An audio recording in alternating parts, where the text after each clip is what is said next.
আল্লাহর হালা মা সমস্যা নেই।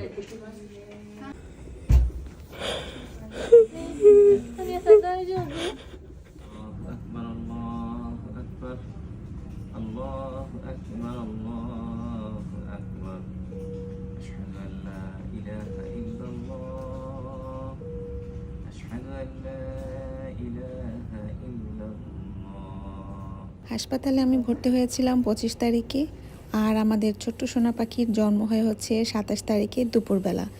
এই যে এই 25 তারিখ থেকে 27 তারিখ পর্যন্ত 2 দিন আমার উপর দিয়ে কি গেল, সেই জার্নিটাই হচ্ছে আজকে আপনাদের সাথে শেয়ার করব। 25 তারিখ রাতে আমি অলরেডি হাই প্রেশারের ওষুধ খাওয়া শুরু করি, আর তারপরে হচ্ছে যে সকালবেলা আমাকে ব্রেকফাস্ট দিয়ে যায় একদম বয়েলড খাবার দাবার, কোনো সল্টও নাই এমন অবস্থা, জাস্ট একটু বয়েলড ডিম, একটু বয়েলড ব্রককলি, এরকম আর কি, একদম ক্যালোরি কাউন্ট করে করে দিচ্ছিল। আর রাতে হাই প্রেশার ওষুধ খাওয়ার পরেও আমার সকালের প্রেশার হাই ছিল, এই জন্য আমাকে পরের দিন বললো যদি গোসল করো না, তো আমাকে কতগুলো টাওয়াল দিয়ে গেল, বললো যে এই টাওয়ালগুলো দিয়ে জাস্ট তুমি মানে মুছে ফেলবা গাটা, হাত পা মুছে ফেলো, তোমাকে গোসল করতে হবে না। এটা আমি জানতাম না যে হাই প্রেশার হলে নাকি গোসল করতে হয়। যাই হোক, এরপরে হাত পা মুছে আবার দুপুরের খাবার সেই একই বয়েলড ভেজিটেবল, একদম সব সিদ্ধ সিদ্ধ জিনিসপাতি, কোনো লবণ টবণ কিচ্ছু নাই। অ্যাকচুয়ালি এগুলো খাবার কম, মেডিসিনে লাগতেছিল বেশি। যাই হোক, আর ওদিকে বাসায় সানাইকে রাখতেছিল হচ্ছে তাইগির মা হচ্ছে যেদিনই শুনছে যে আমি হাসপাতালে ভর্তি হয়েছি, তার পরের দিনই হচ্ছে সে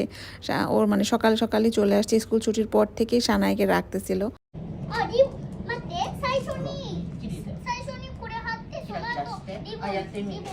সোনার সাথে অনেক কথা বলতেছে, সোনার অনেক সময় দিতেছে,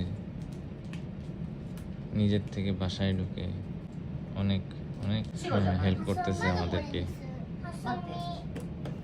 হাসপাতালের বারান্দা থেকে না বাহিরের একটা সুন্দর ভিউ দেখা যায়, তো বিকালবেলা এখান থেকে আমি ওই ভিউটা দেখছিলাম, খুবই চমৎকার একটা ভিউ।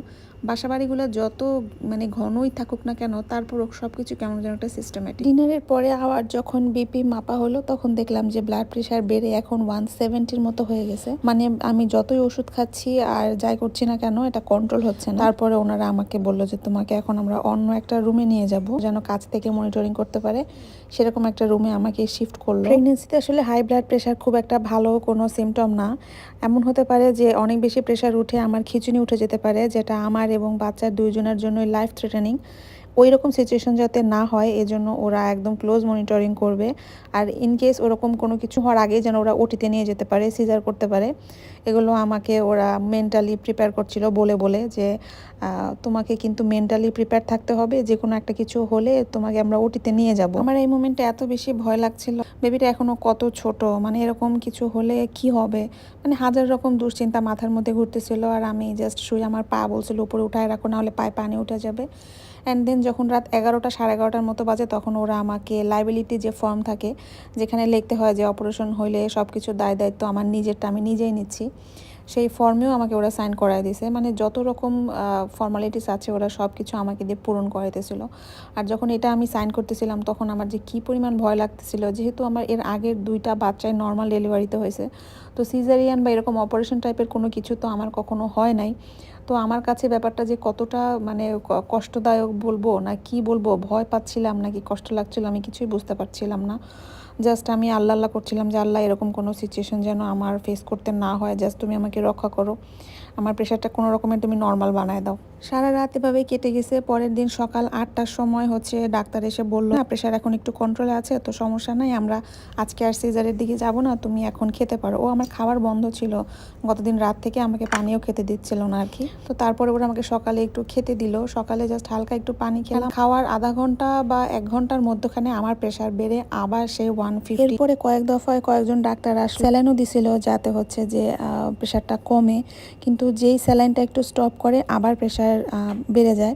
তো ফাইনালি 2:30টার দিকে সাফনের বাবাকে ডাকলো, ডেকে ডাক্তার এক্সপ্লেন করলো সব কিছু, যে আসলে ভালো হতো যদি এত তাড়াতাড়ি সিজার না করা হতো, কারণ মাত্র 32 সপ্তাহ তো বাচ্চা পেটের ভিতরে থাকলে আর একটু মানে ভালো হতো বাচ্চার জন্য। কিন্তু এখন যে সিচুয়েশন, এতে আসলে বাচ্চার পেটের ভিতরে খুব একটা সেফ না। মায়ের প্রেশার এত বেশি ফ্লাকচুয়েট করলে বাচ্চার যে কোনো একটা সমস্যা হতে পারে, আর সেটা তো আমরা দেখতে পারবো না ভিতরে। কাজেই বেটার হয় ওর জন্য যে ওকে বের করে নিয়ে আসি, এগুলো আর কি বোঝাচ্ছিল। পাচ্ছিল আর এই মুহূর্তে আমার দুনিয়া ভেঙে মনে হচ্ছিল যে কান্না আসছিল যে কি করব, বাচ্চাটা এত ছোট, সার্ভাইভ করতে পারবে কি না, মানে এত ভয় লাগছিল। কিছু কিছু মুহূর্ত থাকে জীবনে আমরা এত হেল্পলেস ফিল করি, আমার মনে হয় জীবনে আমি এত হেল্পলেস কোনোদিনও ফিল করি নাই। আকাচান গেম খেলছে তো এখনই চলে ভালো, সমস্যা নাই।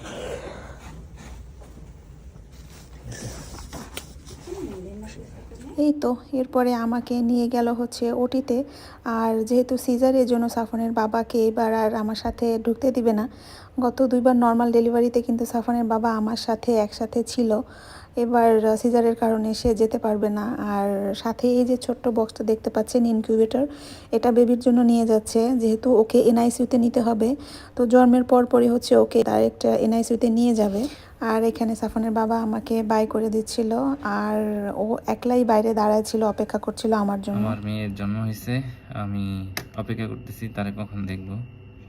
বাচ্চা সুস্থ আছে, তারপরেও যেই ডাক্তার আছে ডাক্তার চেক আপ করার পরে ওকে থাকলে তারপরে হয়তো দেখতে পারবো। আর বউর মোটামুটি সুস্থ আছে, তো এই আর কি, যে ওয়েট করতেছি। ওদিকে সাফন সানা হচ্ছে বাসায় আছে, মায়ের অনেক কষ্ট হয়ে গেল।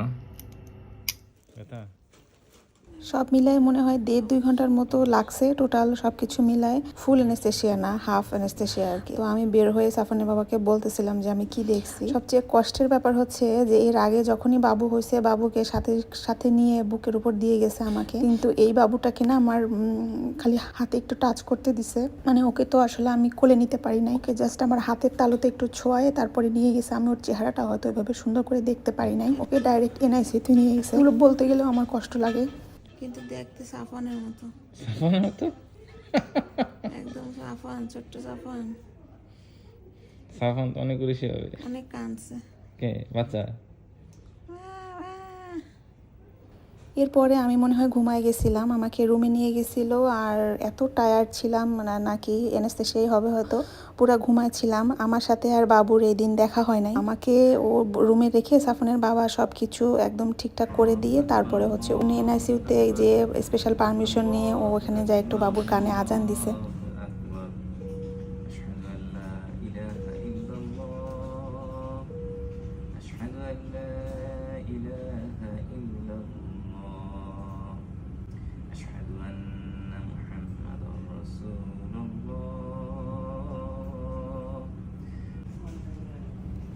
এই তো আমার আর বাবুর কি লাগবে না লাগবে সব কিছু ডাক্তারের কাছ থেকে শুনে টুনে নিয়ে সাফনের বাবা সব ঠিকঠাক করে দিয়ে তারপরে হচ্ছে যে বাসায় চলে গেছে। সাফনের বাবা এক হাতে সব করা লাগতেছে, ওদিকে বাচ্চাদের দেখাশোনা, ঘর দেখাশোনা, এদিকে আমাদের দুইজনের দেখাশোনা। মানে আসলে কত যে হেল্পলেস আমরা এখানে বাইরের দেশে, আসলে আমরা নিজেরাই খালি জানি আর কত একা একা লাগে। যাই হোক, এই হচ্ছে বাবু যেদিন হয়েছে সেই দিনের ঘটনা। আর এরপরে সাফন শান অবশ্য বিকালবেলা অন্য একটা বাঙালি ভাইয়ের বাসায় ছিল, কারণ রাতে কখন না কখন ব্যাক করবো তার তো কোনো ঠিক ঠিকানা ছিল না, তো এই জন্য ওই ভাইয়ের বাসায় রেখে আসছিল আর কি। আজকের ব্লগটা এই পর্যন্তই, সবাই ভালো থাকবেন আর আমার বাবুর জন্য অনেক অনেক দোয়া করবেন। আজকের মতো আল্লাহ হাফেজ। 와, 수근이 저저네.